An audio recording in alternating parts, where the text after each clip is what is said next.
l'UPC, l'Union des populations du Cameroun, n'ira peut-être pas aux élections après le rejet de la liste pour ce qui est des législatives par le Conseil constitutionnel. La désunion à l'origine de ce drame qui s'abat sur le patrimoine politique camerounais, l'UPC. Au centre, le petit sac laissé et lésé par Augustin Frédéric Kodok, c'est selon les cas. En tout cas, il était porteur d'une vision de participation beaucoup plus que le docteur Pierre Balaguer, qui conteste d'ailleurs la qualité de secrétaire général de cette formation politique au député Robert Bapolipote. Alors question, l'Union des populations du Cameroun, est-ce aujourd'hui ce qu'elle était hier? Va-t-on vers l'union impossible? En tout cas, c'est la question centrale de cet autre et rendez-vous avec nos invités, dont certains déjà sur ce plateau, les embouteillages n'aidant pas assez. En tout cas, deux de nos invités sont déjà sur ce plateau. Je m'en vais immédiatement les accueillir. Je commence par un militant de l'Union des populations du Cameroun qui est avec nous sur ce plateau, Jacques Yete Mbote. Monsieur, bonsoir. Bonsoir, merci de m'avoir invité. Vous êtes le coordonnateur régional de l'Union des populations du Cameroun pour ce qui est de la région du littoral, c'est bien cela? Oh, oui. Né d'un congrès dont on parlera éventuellement au cours de cette émission. À l'origine de votre titre, c'était quoi? Une rencontre du parti avec tous les membres? D'où est-ce que vous tirez votre légitimité en tant que coordonnateur régional de l'UPC? Si vous voulez que je vous parle de ça, je suis d'abord la personne qui a vécu pendant très longtemps avec le ministre d'État Kodok. Il n'y en a pas deux. Je suis là, peut-être qu'il y a un autre Ndié Marcel qui n'est pas là. Pendant 20 ans à côté de Kodok, jusqu'à sa mort. Je connais tous ses secrets, je connais tout. Personne ne peut le nier à l'UPC. Pourquoi vous n'avez pas le petit sac que le ministre Kodok portait souvent? Je ne veux pas entrer dans ces débats des gens qui se réclament les héritiers de Kodok, qui n'en sont pas. Allez demander à tout le monde au Cameroun, même à la très haute hiérarchie. J'ai fait jour et nuit avec le ministre d'État Kodok. 20 ans, au jour le jour, jusqu'au dernier jour de sa vie. Donc, je suis dans l'UPC depuis 1991 jusqu'à aujourd'hui où je suis coordonnateur régional. Je n'ai jamais triché et j'étais toujours avec Kodok. Une question de vous à moi. Qui vous a investi pour devenir maire? C'est le parti politique UPC. Oui, parce qu'un parti qui investit, cela signifie qu'il y a un décideur qui investit dans les listes. Pour le cas d'espèce, est-ce que ce n'est pas le député Robert Bapolipote qui vous a investi et qui a donc signé les documents qui devaient vous conduire à l'investiture? C'est que je veux vous dire, M. Sono, je n'aime pas souvent parler des gens. Parce qu'à l'UPC, personne ne peut dire le contraire de ce que je dis là. Je suis un monument à l'UPC, c'est parce que je suis derrière. Et pour dire que ce n'est pas mon ami, Bapo, parce que c'est mon ami qui m'investit en 2013. Vous savez, en 2013, il y a eu un problème. Après la mort de Augustin Frédéric Kodok, l'UPC n'avait pas de légalité parce qu'il était mort. Et chacun a pris son camp. Il y a eu un camp de Papi Ndoumbe. Il y a eu un camp de Maître Bihik. Et il y a eu un camp de Dr Sende. Tous étaient l'émanation d'Augustin Frédéric Kodok. Maintenant, il fallait aller aux élections. Personne n'avait la légalité, personne n'avait la légitimité. Parce que personne n'était allé à un congrès pour avoir cette légalité ou cette légitimité. Donc, mais chacun revendiquait quelque chose de Kodok. Après la mort de Maître Bihik, c'est là où, dans ces camps-là, l'honorable Bapo se positionne. Et nous partons aux élections parce qu'il y a eu un comité provisoire qui s'est mis en place. Et ce comité provisoire avait pour mission qu'après les élections, qu'il y ait un congrès. Et donc c'est ce comité provisoire-là qui a investi toutes les listes de l'UPC, que ce soit au municipal, que ce soit au législatif, en 2013. Jacques Yete Mbote, merci infiniment d'être venu sur ce plateau ce soir. Vous aurez le temps de bien vous épanouir. Je ne sais pas ce qui arrache le sourire du politologue Faustin Touquet. Monsieur, bonsoir. Vous êtes avec nous, c'est un plaisir. Merci Pierre Ghislain. Bonsoir aux téléspectateurs. Bonsoir au maire qui est en studio. Alors, au regard des premiers éléments qui ont été présentés, vous vous dites, on s'attendait un peu à ce que cela arrive? En fait, oui, non, l'UPC a subi beaucoup de traumatismes. Et aujourd'hui, sans vouloir faire un peu de la mauvaise langue, On a plus l'impression que c'est un parti qui est maintenu à coup de perfusion par le pouvoir UNC-RDPC pour donner de la coloration au jeu politique camerounais. Voilà ce que je peux dire. Alors, la faute, pas aux militants, mais vous voyez déjà la faute à un niveau un peu plus élevé que cela. Est-ce que Oumniobé, pour cela, n'est pas un peu malheureux dans sa tombe aujourd'hui?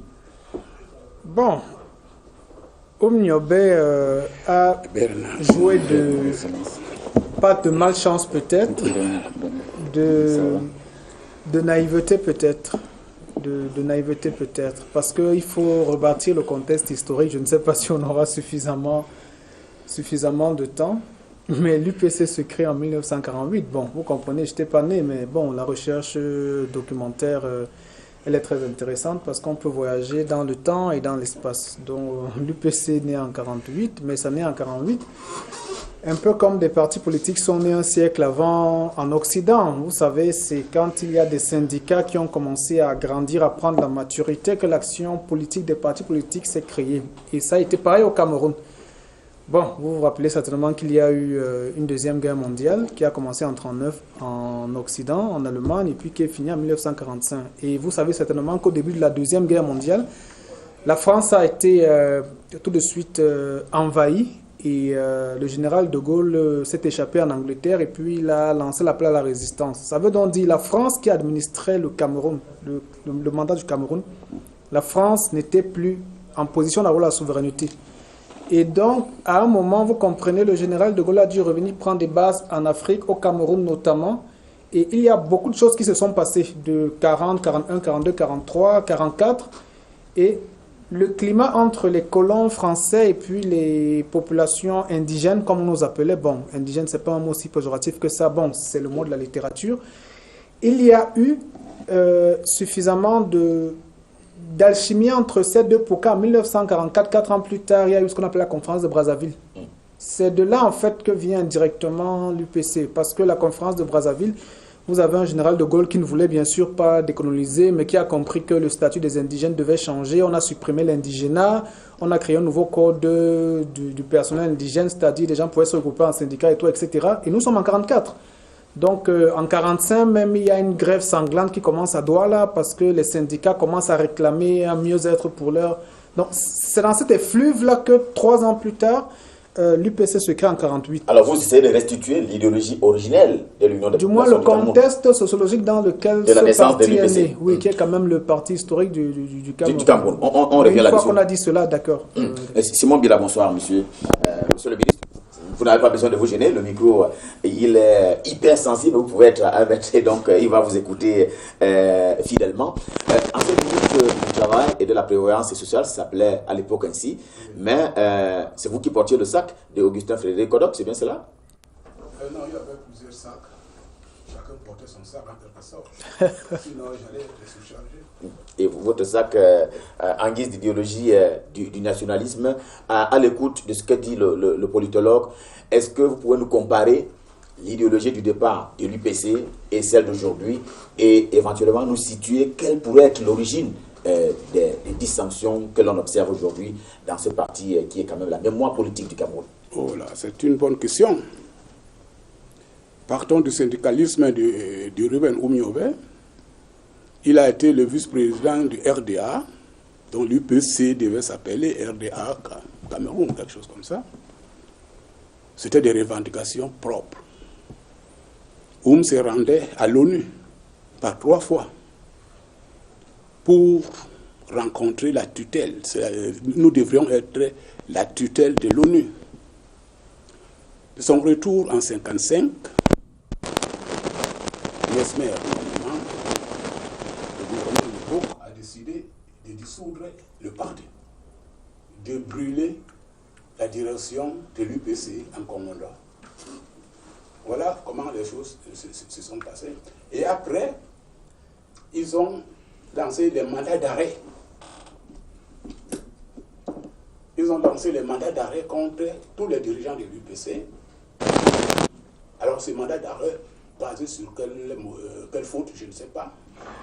Les Moumiers et les autres ont, je ne dirais pas, ont fui, non, ont traversé le Mungo pour se réfugier à Kumba. Bon, l'UPC n'a jamais été ce qu'on vous dit. On n'a jamais été un parti communiste. Un parti qui revendiquait publiquement, officiellement, l'avenir de notre pays. Donc, on demandait la réunification et l'indépendance. Le standard de vie, l'élévation du standard de vie des Camerounais.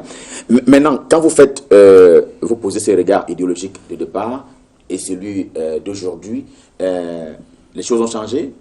Vous avez partisé avec le pouvoir que vous décriviez hier. Non, moi je vais vous dire qu'en 1955, quand Oumio était de retour de l'ONU, Moumié était en commande à la direction du PC. Nous, on était les jeunes, 17 ans. Alors, il disait, à cœur vaillant, rien d'impossible.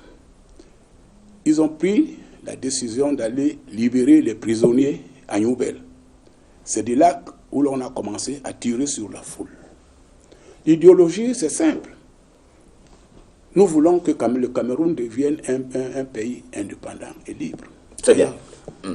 Mais maintenant, la troisième question, pour qu'on rentre effectivement dans le débat que je voudrais estimer chaud.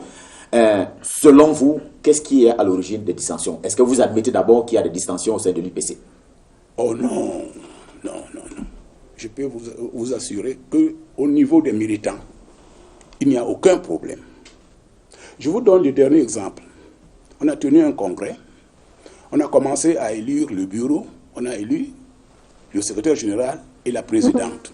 Comment elle s'appelle? C'est la présidente. Non, le secrétaire général. Valérie Côte. C'est lui qui était le secrétaire général élu au Congrès. Et ces derniers temps, l'AT a pris la décision en désignant un autre qui devait parler au nom de l'UPC. Et quand il n'y a pas entente, vous allez accuser les UPCistes. Quelle loi on applique en disant dorénavant c'est tel monsieur qui va parler au nom de votre parti? Les dissensions aujourd'hui sont créées de toutes pièces. Et ce ne sont même pas les dissensions. Depuis 1955, quand on a dissous l'UPC, la lutte contre l'UPC a continué. J'ai une vidéo où Mesmer, le gouverneur de l'époque, déclare que comme l'Union européenne n'a pas accepté des ententes politiques, il a pris la décision de faire le combat contre l'UPC. La réalité, c'est ça, il y a des preuves. Donc le combat se poursuit contre l'UPC. Je ne peux pas dire non, mais curieusement, ça continue. Très bien, c'est votre opinion, docteur Etouké. Je rappelle que Robert Bapolipote, l'autre secrétaire général de l'UPC, a été contacté pour les besoins de la cause. Il a d'ailleurs décidé de faire venir le maire des Écas sur ce plateau. En tout cas, il y a une chaise qui est encore libre là, en attendant éventuellement qu'elle soit occupée tout à l'heure. Alors, est-ce que vous avez l'impression que il y a que c'est éventuellement l'administration qui s'interfère dans les affaires internes de l'UPC, d'où donc cette guerre? L'UPC a mené une guerre qu'elle a perdue. Et vous savez, lorsqu'il y a une guerre, généralement les perdants... Excusez, l'UPC n'a jamais perdu de guerre. Jamais.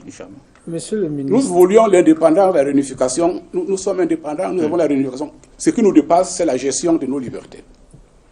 Donc perdu, non. Bon, voyez-vous, monsieur le ministre, les données historiques semblent être légèrement en déphasage avec ce que vous êtes en train de dire. La politique, en termes d'action, repose peut-être un peu plus sur la ruse que sur la force. On sait comment s'est constitué le Cameroun. C'est-à-dire un peu avant l'UPC, on ne va pas remonter en 1884, mais on sait comment les Allemands et les Anglais ont rusé pour signer des traités comme de coopération avec les populations indigènes, alors que c'était une colonisation pacifique qui commençait. Puisqu'après, quand il fallait entrer à l'intérieur des côtes avec ce qu'on appelait la doctrine de Litterland, on massacrait les tribus indigènes qui s'opposaient à la pénétration de ces envahisseurs. Donc, le Cameroun colonial allemand s'est construit sur le sang. Ça, on ne peut pas le nier. Si les Français et les Anglais ont pris possession de notre Cameroun, c'est parce que pendant la Première Guerre mondiale, ils ont été chassés. Bien, nous sommes donc maintenant pendant la Deuxième Guerre mondiale et la configuration a, on va dire, plus ou moins évolué. Et quand cette Deuxième Guerre mondiale est en train de finir, le maître de cette époque-là, le général de Gaulle, dit bon, il faut relever un peu le statut des indigènes, mais sans aller à l'indépendance. Ça, c'est la position gaulliste. Bien, nous sommes en 45. Bon, l'UPC se crée en 48 et vous avez un gars assez charismatique qui dit réunification tout de suite, indépendance tout de suite. De Gaulle dit jamais. Bon, vous comprenez que c'est un bras de fer. Bon, vous voulez que l'histoire dise quoi? Qu'est-ce qui a finalement eu lieu? L'UPC est entré dans le maquis parce que celui qui avait le bic légal a dissous cette formation politique.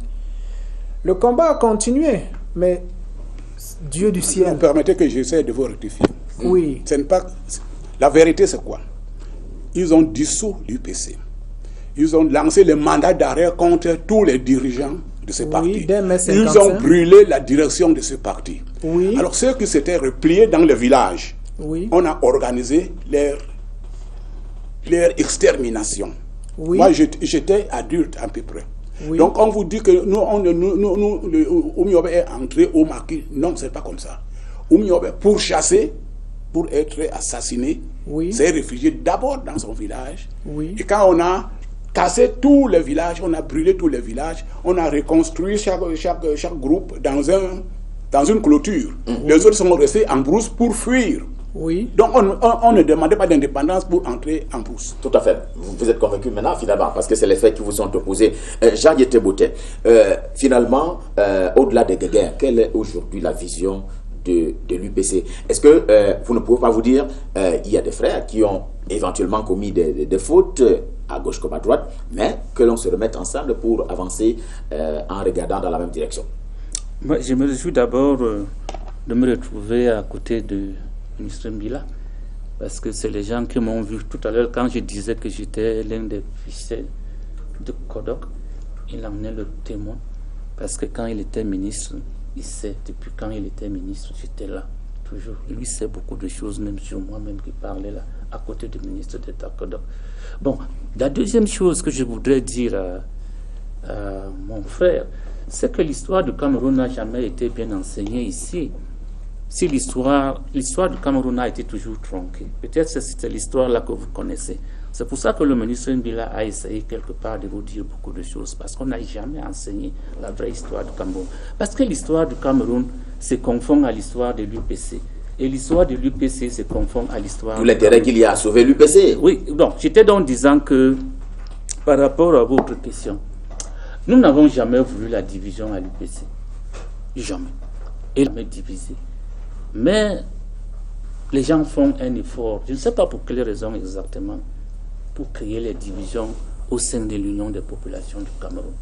Le ministre Est-ce que vous êtes dans une posture telle que vous dites le malheur de l'UPC, c'est des raisons exogènes qui ne sont pas de l'intérieur de l'UPC, c'est l'administration, c'est le colon hier, c'est l'administration aujourd'hui, c'est bien ce que vous dites? Je suis en train de dire que l'UPC, à l'intérieur, n'a pas de problème. Les militants n'ont aucun problème. L'exemple est clair et récent. Le ministre Mbila l'a dit. Nous sortons d'un congrès unitaire. 3000 militants au palais des congrès. Vous et Sono, je suis sûr que vous étiez là. Je suis venu observer en tant vous êtes venu observer en tant que journaliste. En tant que journaliste, vous étiez là. Moi, je sais que vous étiez là en tant qu'observateur et journaliste. Vous avez vu 3000 militants. Je n'ai pas eu le temps de les compter. Dans tous les cas, je vous dis... Disons plus de 3000. Plus de 3000. Je n'ai pas eu le temps de compter. Oui, laissez-moi vous dire alors. Moi, je ne suis pas là pour parler des gens. Je suis venu pour parler de l'UPC. Si j'imagine qu'il peut venir ici pour parler des gens, moi, je me lève, je parle, parce qu'il ne parle pas des gens ici. Je parle de l'UPC. Et j'étais donc en train de vous dire que 3000 militants environ viennent dans un congrès unitaire. Chacun paye son transport. Chacun paye son entrée. Parce qu'à l'UPC, chaque réunion, on paye l'entrée. Ça ne se voit pas ailleurs. Pour couvrir les frais. Pour couvrir les frais. Donc, chacun paye 5 000 francs pour entrer. Vous faites 4 jours pendant le congrès. À la fin, chacun vote de 3 000 pendant 6 heures, je vais même dire 8 heures, de vote. Le professeur Robert était candidat. Ogbe était candidat, le professeur Lucas était candidat, Dr Mounet était candidat, Dr Balaguer était candidat, et il y a eu vote. Et j'ai cité le Dr Mounet, et chacun a voté. Les 3000, 6 heures de vote. Vous votez un secrétaire général. Vous avez payé vos transports, vous avez tout payé vous-même. Personne ne vous donnerait même votre entrée. Vous rentrez chez vous. Un matin, on vient vous dire que on vous a nommé un secrétaire général. Mais monsieur Sono, même moi qui suis l'ami de mon de l'honorable, je lui ai dit plusieurs fois que non, mon frère, tu ne peux pas. Parce que c'est moi qui t'ai accueilli à côté de Kodok. C'est moi qui l'ai accueilli. Demandez-lui si je manque ici.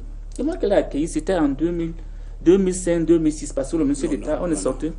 Précise qu'il était dans le parti de Yondok. Non, laisse-moi d'abord dire que c'est moi. C'est très important. Oui, j'ai dit, monsieur le ministre, que c'est moi qui l'accueille donc en 2006, avec Ndjé Marcel, lorsqu'il vient auprès du ministre d'État Kodok, parce qu'il vient, il sort du parti qu'on appelle le LMJC.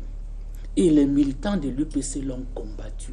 J'ai dit au ministre d'État Kodok, non, Excellence, parce qu'il avait des attaches avec les étrangers, donc il venait avec les partenaires. Et c'est comme ça. Mais dites-moi. Donc pour dire que moi je ne peux pas accepter. Écoutez-moi ce que je vous dis. Je vous dis que quand je parle à l'UPC, les gens écoutent. Parce que parlant de l'UPC contemporaine, moi je n'étais pas là avant. Je suis là depuis 91. Parce que là je sortais de l'université.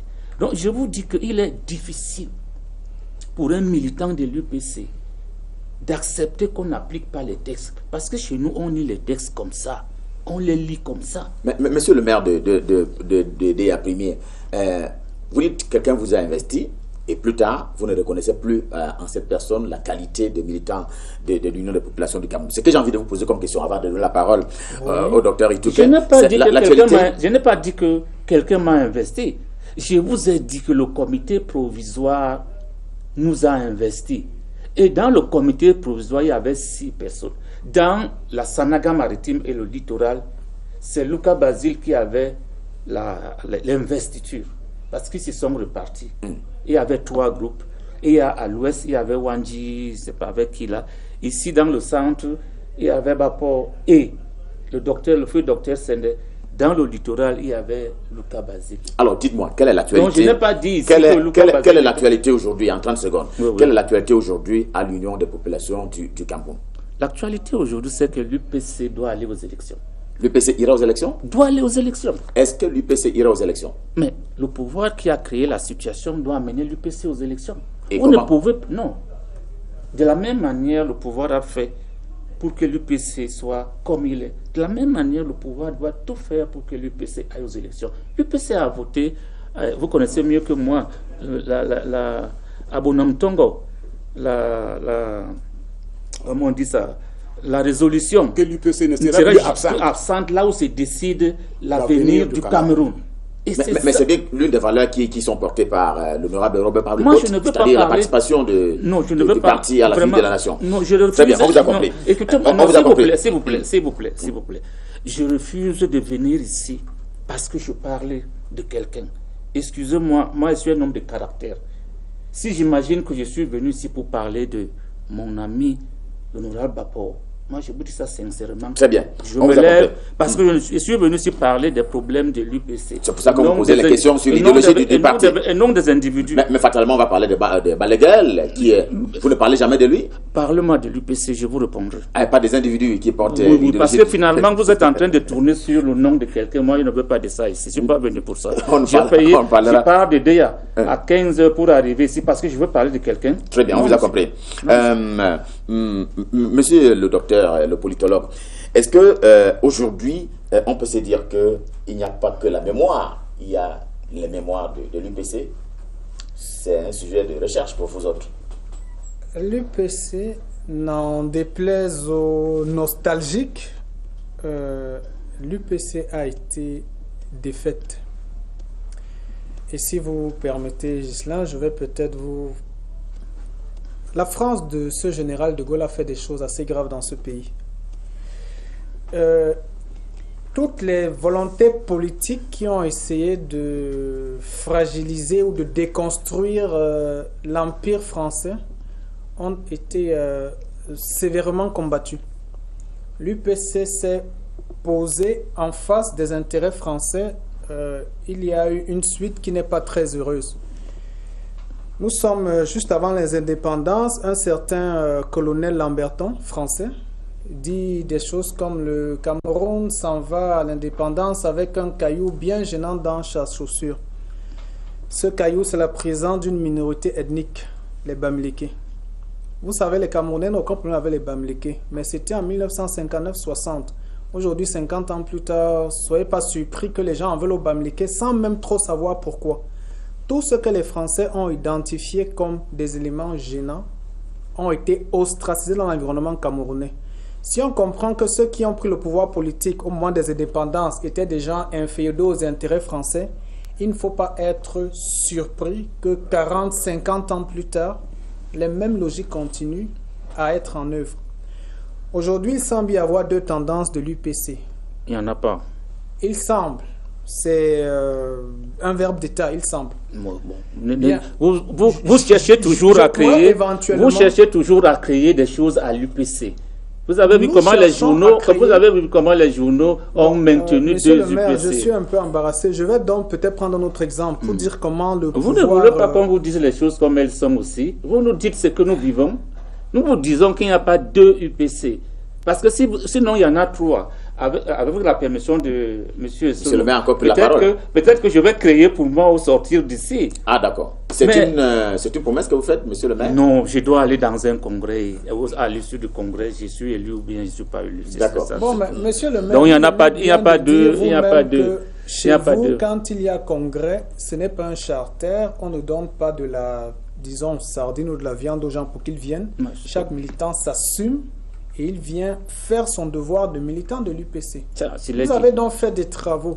Vous avez élu quelqu'un sur la base de vos efforts. Et puis, par un coup de baguette magique, une tierce personne vient désigner une autre personne. C'est ça le complot contre l'UPC. C'est donc de ce complot que nous sommes en train de parler. Heureusement. Vous dites qu'il n'y a pas de complot. Vous dites que c'est presque évanescent. Nous faisons juste dire que l'UPC fait l'objet d'un complot depuis très longtemps. Bon, peut-être vous ne compreniez pas. Nous sommes en train de dire que le pouvoir français de De Gaulle a combattu l'UPC. Ceux qui ont pris après De Gaulle, là, le président Amadou Ahidjo, et puis bon, ceux qui sont venus après, ils ont continué à combattre l'UPC. Et c'est un modus operandi bien connu. Il y a une quinzaine d'années, il y a un mouvement estudiantin qui s'est créé, et puis le pouvoir que nous connaissons très bien, pour ne pas citer l'ADEC, a créer une deuxième ADEC parallèle avec des moyens conséquents et tout, etc. pour embrouiller les étudiants. Mais ça, c'est très bien connu quand on veut faire, de la subversion à l'intérieur d'un mouvement subversif. Alors, c'est quoi le problème? C'est donc quoi le problème? Au-delà de ces éléments à caractère historique que vous rappelez si bien, c'est quoi le problème? Est-ce que le problème, c'est qu'on a trop peur de l'UPC qui peut, renverser l'idéologie des néo-États? Est-ce que c'est ça le problème aujourd'hui? Le problème, c'est que à la base, l'UPC avait des ambitions légitimes. Je suis Camerounais, dont les ambitions étaient légitimes, mais elles n'étaient pas, politiquement viables. Et c'est toujours le cas aujourd'hui? Bon, aujourd'hui, je ne veux pas faire... Préciser ce que vous dites. Les ambitions politiques n'étaient pas viables. Ça veut dire quoi? Bon, ça veut dire que quand on va combattre, il faut peut-être parfois utiliser un peu la ruse. Si vous affrontez un adversaire en terrain découvert qui est beaucoup plus doté que vous et qu'il vous écrase soit légalement, soit illégalement, comme par exemple, vous dites bien que vous faites vos travaux et tout, et puis on nomme quelqu'un d'autre, comme le pouvoir en place, c'est peut-être, on va dire, c'est bien le faire. Je ne vais pas citer le cas du MRC ou des autres actions qui sont combattues avec des moyens plus ou moins légaux.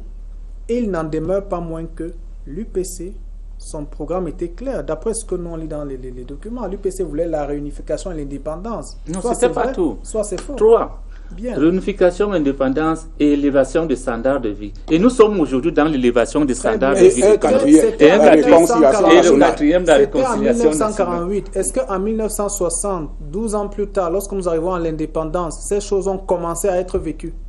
Soit on dit oui, soit on dit non. Simon Bila, 2 questions. Est-ce que vous avez l'impression que, au regard effectivement de ces éléments fondamentaux de l'UPC, 4 vous avez cité, est-ce que l'UPC gère bien l'héritage de Oumyobé aujourd'hui? Première question. Deuxième question, est-ce que vous avez l'impression qu'il n'y a pas de problème, l'UPC c'est un long fleuve tranquille? Écoutez, la situation est très simple. Les jeunes, on vous donne des explications à l'envers. Voilà un parti politique qui voulait l'indépendance de son pays. Le prix que nous avons payé, pour nous, c'est normal. Il fallait que ceux qui veulent se sacrifier pour qu'on ait la réunification, l'indépendance, le Oumyobé et consorts, on les a tués un à un. Ça ne veut pas dire que si vous avez un adversaire très fort, vous ne devez plus réfléchir, vous ne devez plus vous organiser, etc. Aujourd'hui, le problème est clair. Tout le monde applique le programme de l'UPC. Tout le monde accepte l'indépendance. Tout le monde accepte la réunification. Malgré que cette réunification, s'il a des problèmes, si vous me posez la question, je vais vous prouver pourquoi il y a des problèmes dans le côté anglophone. Donc, moi, je vais vous dire clairement que pour nous, l'UPC a gagné. Comme la France était colonisée par les Allemands. Et quand les Allemands sont battus, la France a été parmi les vainqueurs, sortant aussi d'un système colonial allemand. Pour le moment, on tourne autour du pot. Il y a un petit problème. Si on veut vous expliquer, vous verrez clair. Je ne suis pas contre l'honorable Paul Porte. Loin de là. Je ne suis pas contre. Ce parti, je l'appelle parti des orphelins de l'UPC. Chacun veut poser un acte, chacun veut réaliser, comme Paul Porte, il a réalisé des monuments, etc. Mais le problème est le suivant. Paul Porte a refusé d'aller dans un congrès unitaire après les premières élections. Il s'est autoproclamé secrétaire général. Il ne veut pas mettre pied là où il y a tous les UPCistes viennent. C'est la situation. C'est l'administration qui est aveugle sur son coup-là? Je parlais de celui qui agit, même s'il y a un volant ailleurs. Donc, je dis que pour Valéry Nkout, il faut qu'on dise la vérité à la population. Valéry Nkout a été élu secrétaire général, Abiba, présidente. Mais ce n'était pas le travail complet du Congrès. Le Congrès doit élire non pas 2 personnes, doit élire un secrétariat, avec en tête un secrétaire général et 10 membres de bureau de comité directeur. D'ailleurs, ce secrétariat s'appelle le secrétariat du bureau de comité directeur. Valéry n'a plus voulu travailler avec le comité directeur parce que, semblait-il, il y avait plusieurs personnes qui revendiquaient, chacun fait entrer dedans. Pourtant, tout le monde devait être désigné par la base avant d'aller au Congrès. Le travail de Valéry avec Abiba, c'est un faux problème. Parce qu'ils n'ont pas le soutien du parti. Ils devaient accepter qu'il y ait du comité directeur pour terminer d'installer tous les membres dirigeants de l'UPC. Ça part de là. Ça part de là. Chacun a sa part de responsabilité. Malgré ça, nous n'avons pas combattu Valéry Nkout. Personnellement, j'ai essayé de lui dire que, écoute, ce que tu fais, c'est un suicide. Il faut que tu aies ton comité directeur. Il dit non, je fais ce qu'on m'a dit de faire. Il nous écoute. Et finalement, le Paul Porte, il essaie de parler fort que moi je soutiens Paul Biya, moi je soutiens. Et finalement, c'est lui qui dit qu'il soutient le chef de l'État.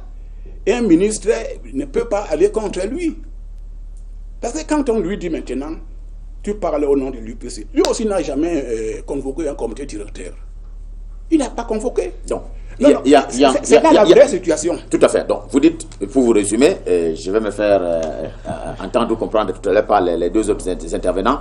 Vous dites, M. Valéry a vu cette qualité, certes, mais il n'a pas requis le comité directeur pour continuer à travailler avec lui. Et de l'autre côté, il y a Robert Bapoliport qui a refusé d'aller participer au jeu électoral à l'issue du congrès. Oui. Alors, question avant de revenir à monsieur le maire de Dédéya Premier. Docteur, est-ce à dire que la situation est sous l'appellation de ce que je vais sortir là, une crise au sein de l'UPC? Mais à partir du moment où vous avez, le ministre vient de dire, vous avez deux noms qui sont mis en exergue et qui sont plus ou moins opposés à une certaine volonté à la base du parti. Ça, c'est la définition d'une crise, sauf si vous voulez qu'on change les mots du dictionnaire. Ça veut dire qu'il y a une situation chrysogène ou conflictogène à la base. Bon, maintenant, on peut, si vous voulez, essayer de savoir d'où ça vient. Mais ça va.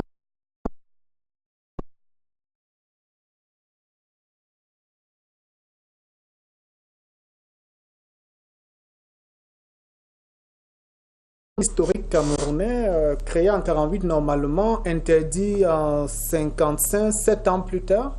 Mais durant toute la première période d'indépendance, sous le régime de M. Ahidjo, est-ce qu'on parlait de l'UPC? Peut-être ils évoluaient, on va dire, un peu en cachette ou sous couverture. Quand est-ce que l'UPC revient sur la surface publique camerounaise? Mais il me semble que c'est avec le retour du multipartisme dans les années 90. Non. Bon, est-ce que cet UPC-là... En 1962. En 1962. Oui. Ahidjo avait autorisé à l'UPC de tenir son congrès ici à Yaoundé. Oui. C'est Emma Outou qui était proposé être secrétaire général lors de ce congrès en 1962. Et après, on a encore interdit. Et ça revient une trentaine d'années plus tard. Maintenant, le nom reste, on peut toujours dire UPC, c'est toujours Union des populations du Cameroun. Bon, les premiers acteurs, ils sont soit vieillissants, soit assassinés. Est-ce que c'est la même UPC? Est-ce que c'est la même idéologie? Et même si c'est la même idéologie, est-ce qu'elle est encore pertinente dans les circonstances de la fin des années 60? Je ne pense pas. Donc là, nous sommes en train, j'ai l'impression, de faire un peu de nostalgie. Je suis Camerounais, je suis très bien conscient que... Je voudrais justement qu'on avance. Oui. On va donner la parole à un journaliste qui nous a rejoint sur ce plateau, André Théophile Bessomo, qui nous a donc rejoint. Mais parole d'abord à Jacques Yété-Botin. Est-ce que vous avez l'impression que le MINAT est allé trop loin dans un certain nombre de mesures qui ont blessé, entre guillemets, la fierté de l'UPC? Oui, largement même, parce que je vais vous montrer quelque chose. Vous me permettez de vous montrer certaines choses. Je vous en prie. Voilà, au sortir du congrès, je ne veux pas contredire le ministre Mbila, qui est quelqu'un que je respecte beaucoup. Mais voilà un document, un acte pris par le MINAT.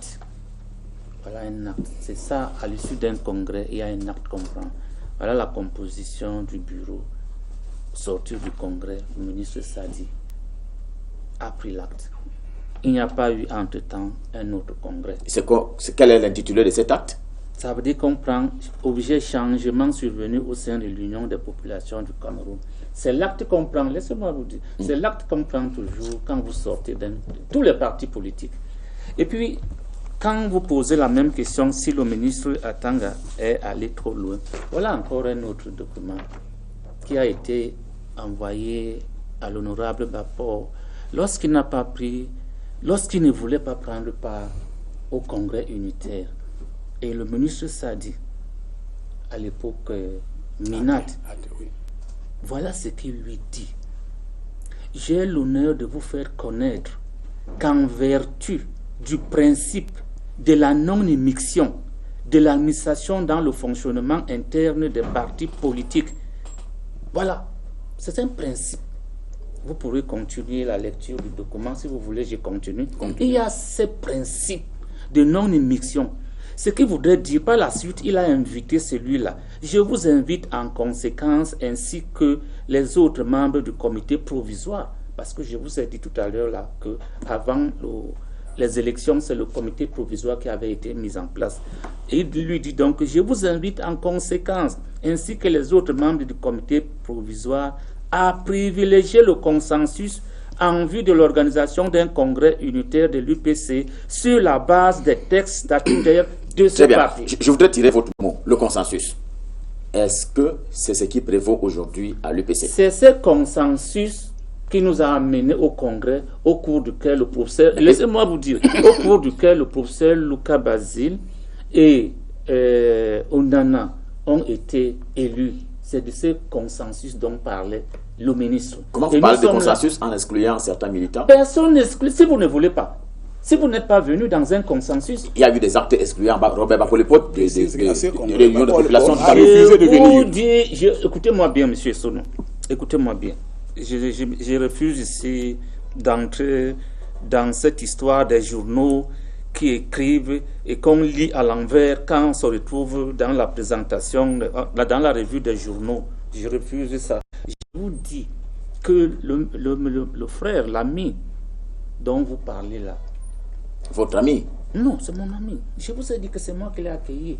Parmi les gens qui l'ont accueilli à côté du ministre d'État, c'est moi. Personne ne peut le nier, il ne peut pas le nier, il n'est pas malhonnête. On a bien noté cela. Donc c'était pour vous dire que si vous refusez de prendre part à un congrès, mais vous êtes libre.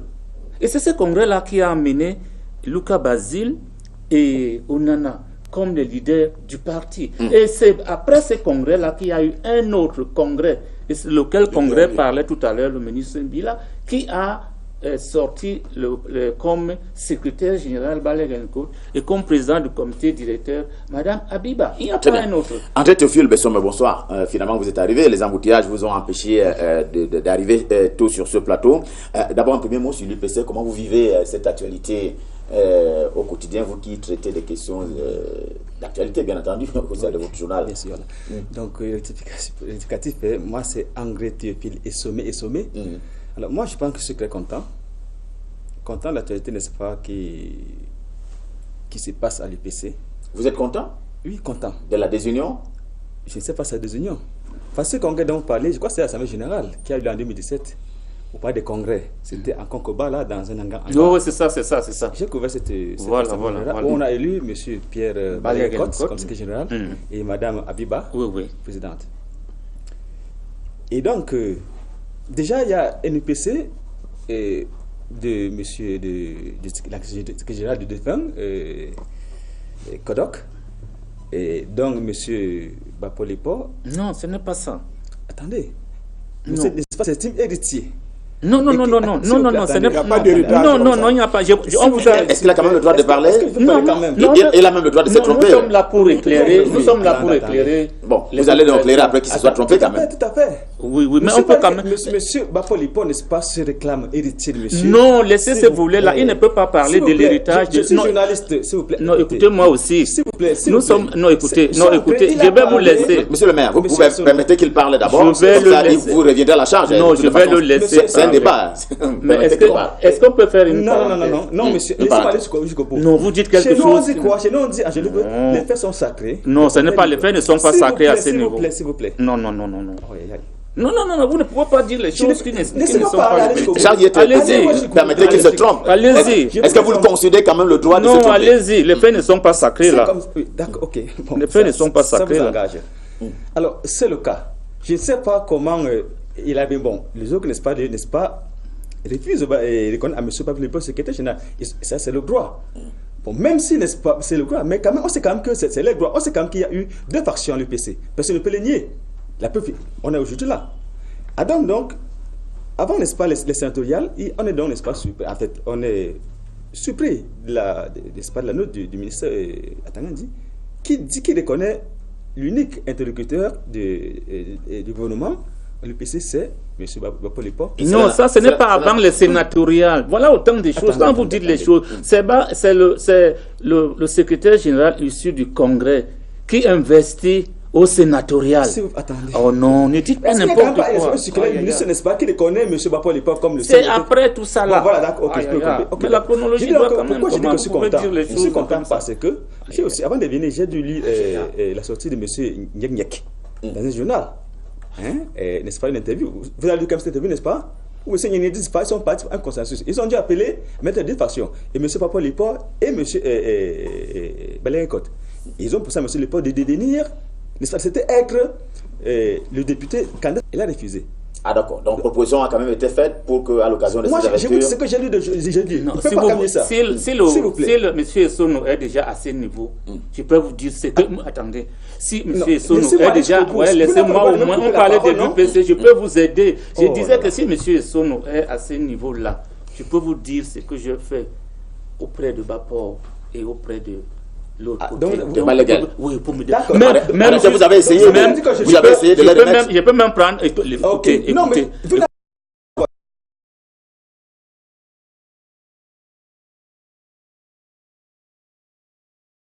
Donc, on n'est pas encore à ce niveau. Allez-y. Pourquoi je dis que je suis content? Non, ne dites pas Parce qu'au moins, n'importe quoi. on va revenir à cette UPC dont on a rêvé. Alors, donc, c'est un UPC mal pour un bien. Tout à fait, cette UPC, n'est-ce pas, qui a fait la fierté des Camerounais. Parce que ce n'est pas n'importe quel parti, comme ce n'est pas n'importe dans quel pays qu'on peut trouver un parti comme l'UPC. Et qui vient encore malgré, n'est-ce pas, le Sobeso. Je dis que, moi, c'est une fierté. Je dis, encore maintenant que nous avons vers, n'est-ce pas, la décentralisation, où, n'est-ce pas, le régime n'aura plus besoin d'avoir les partis, n'est-ce pas, la coalition pour peut-être régner, avec peut-être l'UNDP, le FNC. Parce que, à partir, n'est-ce pas, pour les jours qui arrivent, on aura, n'est-ce pas, les conseils régionaux, etc. Est-ce que le régime aura encore besoin, n'est-ce pas, de la coalition pour pouvoir régner? Non. Parce qu'il faut que, n'est-ce pas, les militants, les partis rentrent, n'est-ce pas, dans les bases pour pouvoir développer, n'est-ce pas, les régions. Voilà pourquoi je dis que je suis Vous êtes content. Un mal pour un bien. Monsieur le ministre, un mal pour un bien, selon lui, qu'est-ce que, au-delà du passé que l'UPC a à défendre, est-ce que le parti peut survivre à cette crise et pouvoir se projeter de l'avant? Si oui, comment? Et cela doit commencer quand? Si oui, il faut un congrès unitaire que Paul Leporte n'a jamais voulu. Donc il faut recommencer le congrès unitaire? Il faut un congrès avec un seul point à l'ordre du jour. Élection de la direction du parti. À partir de ce moment, le parti aura une direction. Monsieur Yete-Boté estime que le congrès a déjà eu lieu, il faut avancer. Non, ce n'est pas ce que j'ai dit. J'ai dit qu'un congrès de 2017 a élu un secrétaire général. Mais jusqu'à présent, on peut renouveler les choses. Nous allons organiser même un congrès demain. Ah, d'accord. Ce congrès a élu Balaguer pour 3 ans. Ça veut dire maintenant, il faut un congrès unitaire. Son mandat est caduc? Vers la fin. C'est vers la fin. Et je suis surpris, s'il est UPCiste, qu'il soit content, ça va. Mais si vous êtes dans un autre parti et vous êtes content quand un autre parti a des problèmes, le jour où dans votre parti il y aura aussi des problèmes, tout le monde va se réjouir. Non, c'est un terme qui n'est pas nécessaire. C'est pas moi qui ai apporté Est-ce que voilà, il vous dérange maintenant, ne réagissez pas. Après, voilà. donc je suis content parce qu'enfin on va à la stabilité. Non, attendez. Parce que nous sommes contents de voir, n'est-ce pas, la décision du PC. Non, écoutez, là maintenant, l'UPC doit tenir un congrès et résoudre ses problèmes internes. C'est aussi simple que ça. La solution, c'est aller vers un congrès. Vous êtes d'accord avec cela? D'ailleurs, monsieur le maire de DA Premier a dit tout à l'heure qu'il a contacté les différentes, entre guillemets, factions pour qu'il y ait effectivement ce consensus et qu'il y ait l'union. Donc, ce n'est pas finalement une union impossible, comme semblait le dire. Il fallait me demander, ou vous allez me demander qu'est-ce qui se passe aussi par rapport à ce que vous dites là maintenant. Quelle est donc la situation, avant de donner la parole au docteur Etouké? Quelle est la situation actuelle? Est-ce qu'il y a les contacts qui se poursuivent pour que les enfants d'une même famille, puisque un parti politique c'est finalement cela, se mettent ensemble, discutent des questions de famille? Je veux d'abord vous dire que lorsqu'il y a eu des problèmes, parce que chaque famille a ses propres problèmes, lorsqu'il y a eu des problèmes entre le cas Basile et Onana, c'est moi qui suis allé les rencontrer tous les deux et on est arrivé à un document que nous avons signé, lequel document a permis à ce qu'on aille au congrès de 2017.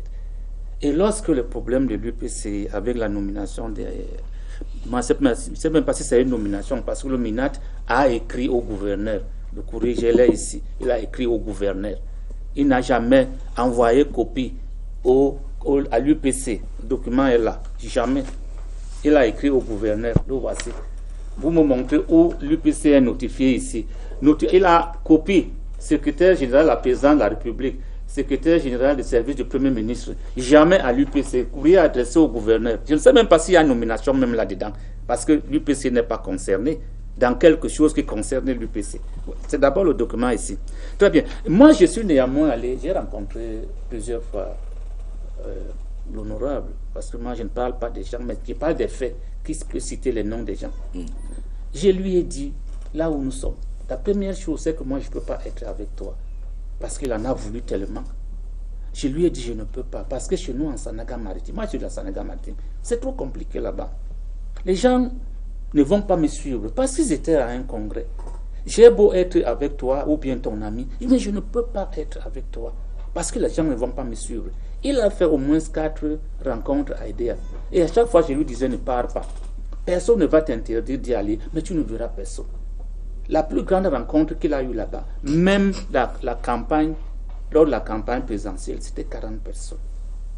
Mais moi, lorsque j'ai décidé de faire un meeting pour le soutien du président Paul Biya, demander aux gens de RDPC, eux-mêmes ne pouvaient pas revenir les gens comme ça, à cause d'un jeune qui est arrivé là avec son parti. Et vous avez promis de continuer dans cette œuvre de tentative de réconciliation. Et c'est pour ça que avant le congrès, avant les investitures, parce que vous voulez, écoutez-moi bien, avant les investitures, il y a eu des contacts. Il y a eu des contacts jusqu'à ce qu'on dise même que voilà qu'elle était même prêt à se retirer. Lui, il a même dit qu'il était prêt. Et jusqu'à ce jour, au moment où je vous parlais là, il a dit même qu'il se retire comme candidat. Je ne peux pas entrer dans les détails des négociations ou bien des ententes qu'il y a là. Et jusqu'à un moment donné, quelqu'un vous ferme son téléphone. Je peux vous montrer quelque chose. Moi, j'ai appelé l'honorable Bapo il y a le 24 décembre, ça fait 2 jours ou 3, 4 jours. Je lui ai demandé où en sommes-nous. Et on a pris rendez-vous qu'on devait se retrouver chez lui à Ngong. Je lui ai dit que moi, j'accepte de venir chez toi à Ngong le vendredi. Je l'ai appelé, il n'a pas pris le téléphone. Je l'ai appelé pour la 2e fois, il n'a pas pris le téléphone. Il m'a envoyé un message pour me dire que je vous contacterai plus tard. Hier c'était dimanche. Samedi, il y a ces partisans qui sont venus me voir, ces partisans d'EDEA sont venus me dire que mais, tu es quand même la personne centrée ici chez nous et essaye de faire quelque chose parce que lui-même ne nous prend pas, nous-mêmes, il ne nous prend pas au téléphone. Essaye de faire quelque chose. Je lui ai demandé, qu'est-ce que vous voulez que je fasse? Je l'ai appelé l'autre jour, on a pris rendez-vous, et j'ai essayé encore de l'appeler, il ne prend pas. J'ai pris mon téléphone, j'ai dit que je l'appelle devant vous. Je l'ai appelé devant. Ils sont témoins. Que moi aussi j'appelle, tout le monde dit que il ne prend pas. Vous avez invité quelqu'un, il n'est pas venu, pourquoi? Moi je sais pourquoi il n'est pas venu. Vous ne savez pas, moi je sais. Parce qu'on ne le prend même pas au téléphone lui aussi. C'est la vérité que je vous dis. Moi, monsieur Sono, moi je n'ai pas l'habitude de beaucoup mentir dans la vie. Surtout que quand il s'agit de l'union des populations du Cameroun, moi je ne mens pas par rapport à ça. Je dis les choses, ceux qui me connaissent, allez à Info TV, ils vont vous dire que je dis les choses comme elles sont. Je leur ai dit, voilà, je l'appelle. Très bien. On a donc compris que vous êtes dans les mécanismes de rapprochement et vous n'allez pas cesser. Le ministre Simon Bila a estimé que c'est la solution, c'est un congrès. Vous adhérez également par rapport à cette idée. Il faut un congrès où tout le monde viendra participer. Il ne faut plus de résistance. Et au terme de ce congrès, pourrait donc être refondé l'UPC avec tous ses enfants. En effet, je serais... Évidemment, il ne faudrait pas qu'il soit un congrès piège. Pour certains. Il faut demander au préfet Chila. Il va vous dire, le préfet Chila en est un exemple dont la médiation avait été sollicitée. Il a mené ça sagement avant d'aller au congrès de 2000. Vous parlez du préfet du Fundi. Oui, le préfet du Fundi. Il faut lui demander. Docteur Faustin Estouquet. Il faut lui demander. Bon, en effet, je suis d'avis que ce que le ministre Bila a dit est tout à fait pertinent et efficient. Un congrès pour réunir les deux, en fait, peut-être pas factions, mais les deux tendances. Ce qui ne pose peut-être pas problème, c'est que lorsqu'il y a une trentaine de minutes, on commençait à dire qu'il y avait des petits clivages à l'intérieur de l'UPC. Bon, le même ministre et puis le même maire ont semblé dire qu'il n'y a pas de problème. C'est comme s'ils avaient leur logique à eux, mais leurs propos montrent bien que à l'intérieur de l'UPC, on a dit qu'il n'y a pas de problème au niveau des militants. Il faut préciser ce que nous avons dit. Oui, mais vous m'avez interrompu plusieurs fois depuis même l'historique qu'on a essayé de faire pour montrer comment l'UPC a été d'abord fragilisé par le pouvoir colonial français et ensuite par le pouvoir du président Ahidjo et par la suite le pouvoir de l'actuel président. Bon, lorsqu'on dit cela, vous avez tendance à vouloir invalider ces propos. Mais quand vous parlez vous-même, vous montrez bien qu'à l'intérieur, il y a une scission, un clivage. Bon, nous, on vous dit simplement de l'observateur externe que nous sommes, avec un regard très acéré, parce que la science permet de voir les choses de manière froide. Nous essayons de montrer les ressorts qui ont fait en sorte que l'UPC se retrouve dans la situation où elle est. Bon, vous semblez assez hermétique à ce discours et vous avez tendance à dire, bon, vous connaissez l'histoire de l'UPC, c'est-à-dire vous avez une version affective à vous que vous vouliez, semble-t-il, faire ingurgiter aux Camerounais. Mais l'histoire, malheureusement, ne s'accommode pas beaucoup des versions affectives ou bien de la nostalgie. Non, l'UPC nous ne disons peut pas vous apporter les réalités telles qu'elles sont. Bon, telles que vous vouliez qu'elles soient. Nous, Non, elles sont là. On n'a là. rien manqué. On ne ment pas. On ne ment pas. Elles sont là.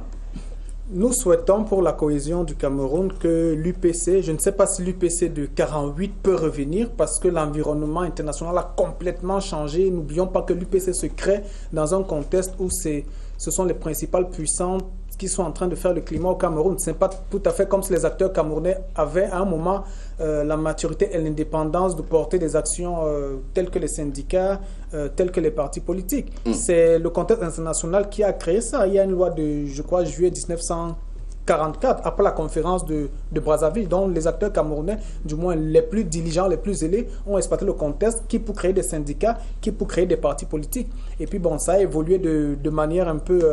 je ne vais pas dire chaotique, mais les acteurs de 1948, 49, 50 et même... nous sommes aujourd'hui dans l'UPC contemporaine. Laissez-nous l'histoire là-bas. Cette UPC contemporaine, donc là... C'est d'elle que nous parlons là. Cette UPC contemporaine, quand on dit qu'elle est éclatée en deux, et on dit pourquoi elle n'est pas éclatée. Vous dites qu'elle n'est pas éclatée en deux, mais vous dites quand même qu'il faut une réunion pour réunir les partis. Bon, finalement, c'est peut-être moi qui ne comprends pas très bien le français. Et je ne vais pas, ce sont des aînés devant moi. Il y a un maire, c'est un aîné, il y a un ministre, c'est un aîné. Bon. Mais vous voulez quoi? Qu'un jour, un matin...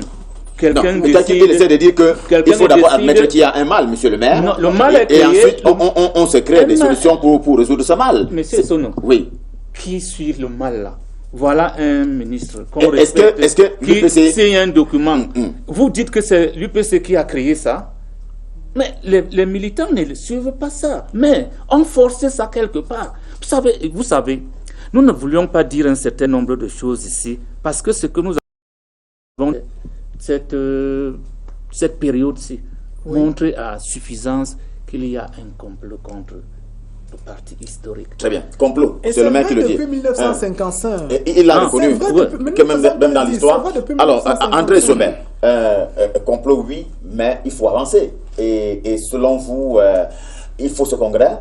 Est-ce que vous avez l'impression que tout le monde, cela irait avec l'assentiment des factions, entre guillemets, quel en serait l'objectif maintenant que l'UPC ne va pas manifestement participer à ces élections législatives? Je dis qu'il n'y a pas de chemin. Ça va, on laisse. Je ne sais pas si les gens ont un regard prospectif.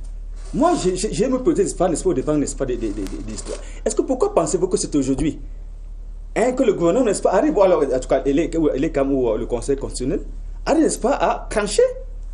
Il y a deux listes, n'est-ce pas, du même parti qui se trouvent, n'est-ce pas, qui se trouvent, en tout cas, investis. Mais, les CAM rejettent.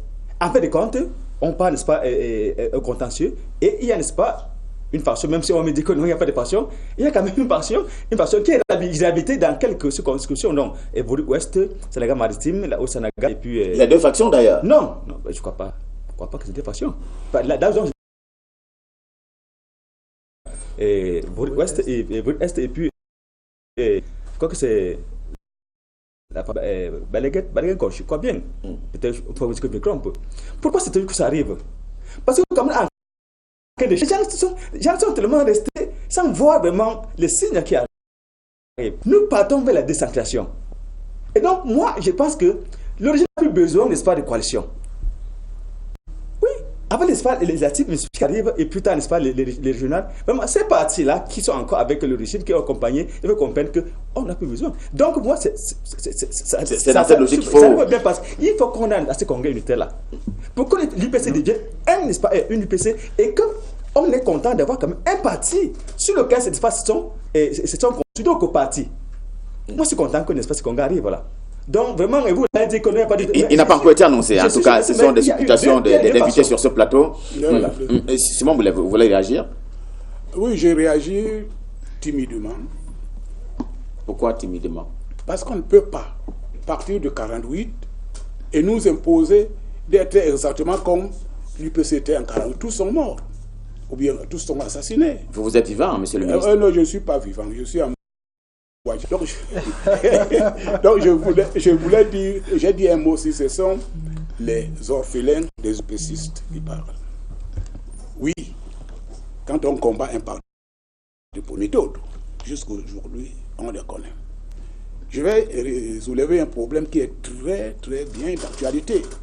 Il y a 10 jours, à la CRTV, un professeur a démontré que l'UPC a toujours été un parti de division pro-chinois, pro-russe, etc. Mais comme professeur, il n'a pas tiré une conclusion positive. Moi, je lui dis, oui, il y avait des pro-chinois, oui, il y avait des pro-russes, et ce sont les deux qui sont aujourd'hui les meilleurs amis du Cameroun. Donc si le Cameroun peut compter sur la Chine, sur l'Union soviétique, non. Sur la Russie, la relation de Russie, c'est à travers l'UPC. Mais quand on va en Chine, on n'amène pas un seul UPCiste, encore moins à Moscou. Vous voulez souvent être des voyages présidentiels. Écoutez, c'est l'histoire, c'est le constat. C'est le constat. Nous voyons tel que les choses se déroulent. Les meilleurs amis du Cameroun, ce sont les amis de l'UPC. Il faut prendre un autre. En plus de cela, vous parlez des régions. Non, dans les régions, il y aura toujours des partis politiques. Ce ne sont pas non, il essaie de dire. C'est ce qu'on vient de dire. Hein? C'est pas ce que je suis en train de dire. C'est pas ce que je dis. J'ai dit, on n'aura plus besoin, les gens n'ont pas besoin, plus besoin de coalitions de partis politiques et d'opposition pour régner. C'est pour ça que je dis que ces congrès unitaires, on l'appelle de nous qu'on veut. Il faut que ce congrès ait lieu et que les Paul, tout cela, qui se trouvent tous, n'est-ce pas, l'UPC, et qu'ils soient vraiment contre l'UPC comme organisé.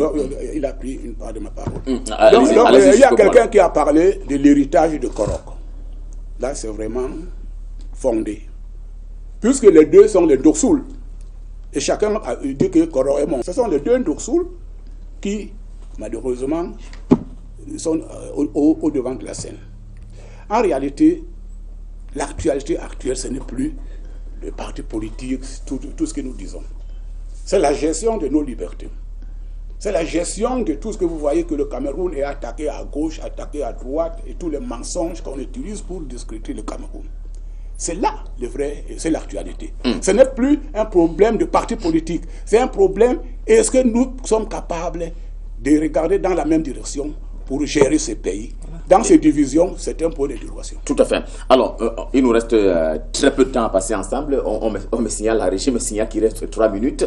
Chacun va avoir 30 secondes. Je commence par le dernier arrivé sur ce plateau. Est-ce que vous croyez en cela? Qu'est-ce qu'on met dans ce congrès? L'élection, un seul point, comme disait monsieur le ministre, l'élection du secrétaire général? Ou faut-il attendre l'élection du bureau? Ou faut-il attendre que l'élection s'achève et que l'UPC tienne ce congrès après le double scrutin du 9 février 2020? Il faut attendre que l'élection se déroule. C'est bientôt le 9 février.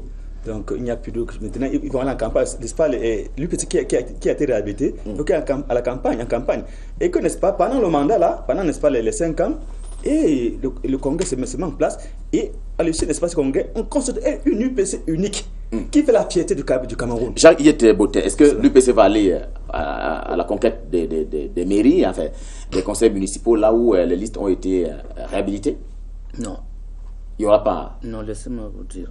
L'UPC doit aller aux élections partout où elle a déposé les listes. Y compris aux législatives? J'ai dit que l'UPC doit aller à ces élections-là dans le cas où ces listes sont réhabilitées. Mais si les listes ont été réhabilitées, les listes ne sont pas... Non, les listes... Vous n'avez pas vécu ce que les UPCistes ont vécu devant les tribunaux. Ce que nous, on a vécu à Douala était du jamais vu. Qu'un magistrat de haut niveau dise que moi je n'entre pas dans vos problèmes. Si je dis maintenant que c'est tel, parce qu'au départ, on nous demande de démontrer qui a l'acte du congrès, vous démontrez. À la fin, vous entendez que moi je ne veux pas entrer dans vos histoires de partis politiques. Si je dis maintenant que c'est vous qui avez raison, les autres seront contre moi. Si je dis que c'est les autres, vous serez contre moi. Je reste comme ça, je demande que... Madame le Président, nous sommes venus ici pour que vous nous disiez qui est secrétaire général. Si vous nous dites maintenant que c'est Baporo qui est secrétaire général, nous on va le suivre. Si vous dites maintenant que c'est Balaguer, nous on va le suivre. C'est pour ça que nous sommes Mais ici. L'administration a déjà dit que c'est Baporo. Non, l'administration a été incapable de dire ça. Parce qu'elle est comme... Le conseil électoral a écrit au MINAT 2 fois. Pendant qu'on étudiait les documents, laissez-moi vous dire cette vérité-là. 2 fois. Le ministre Atangadi n'a pas répondu. Tous les représentants du MINAT, que ce soit à Douala, que ce soit ici à Yaoundé, ont parlé de l'acte-ci. Nous, on était surpris à Douala quand le représentant du MINAT a parlé de ça, devant tout le monde. Et je crois que c'était la même chose également ici.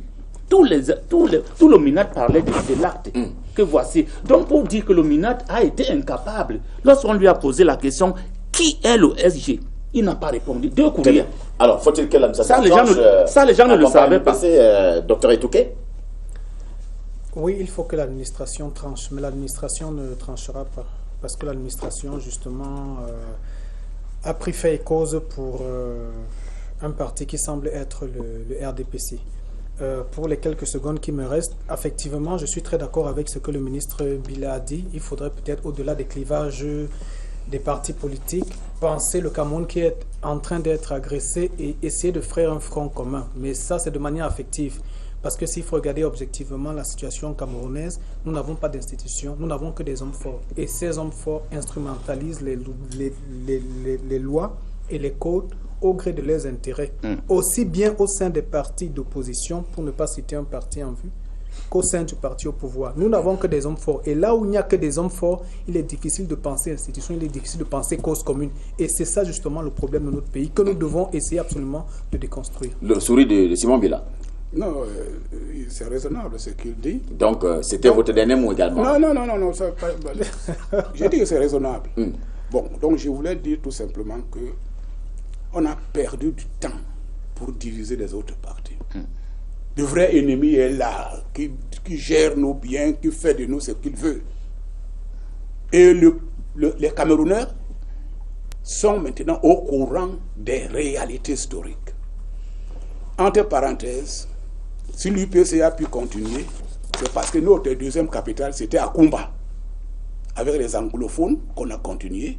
Et si nous avons pu continuer au nord-ouest, c'est avec tous les réfugiés de côté Bamileke qui sont allés au nord-ouest. C'est pourquoi on a créé One Cameroun de Ntoumaza. Donc, le problème Cameroun est un problème que nous devons résoudre. Très bien. Et comme d'autres partis sont aussi visés, je vais vous dire une chose qui m'intéresse, c'est que l'UPC a énormément, beaucoup d'enfants dehors. L'UPC a beaucoup d'enfants dehors. En tout cas, il y a eu effectivement l'enfantement. Merci à vous, Simon Bila, qui est un ancien ministre du Travail et de la Prévoyance sociale, UPCiste dans la chair, le corps et le cœur. Merci à monsieur le maire qui est parti de DEA. C'est un honneur. Merci infiniment pour cette peine que vous avez prise. Vous êtes parti de DEA pour venir participer à cette émission. Vous êtes le maire de la commune de DEA premier et coordonnateur régional de l'UPC pour le littoral. Idéologie, je n'ai pas envie de dire pour Balaguer, mais c'est tout comme. Merci au docteur Faustin Etouké. Merci à André Théophile et Sommet qui lui aussi est venu sur ce plateau. On souhaite à l'UPC de tenir dans ce congrès. Cette émission est terminée. Merci à vous d'être venus. On souhaite effectivement vivement ce congrès, pourquoi pas, pour que l'UPC retrouve donc l'union sacrée, parce qu'il s'agit bien des patrimoines politiques camerounais. Merci d'avoir suivi. Restez en compagnie des programmes de Canal International. Bonsoir.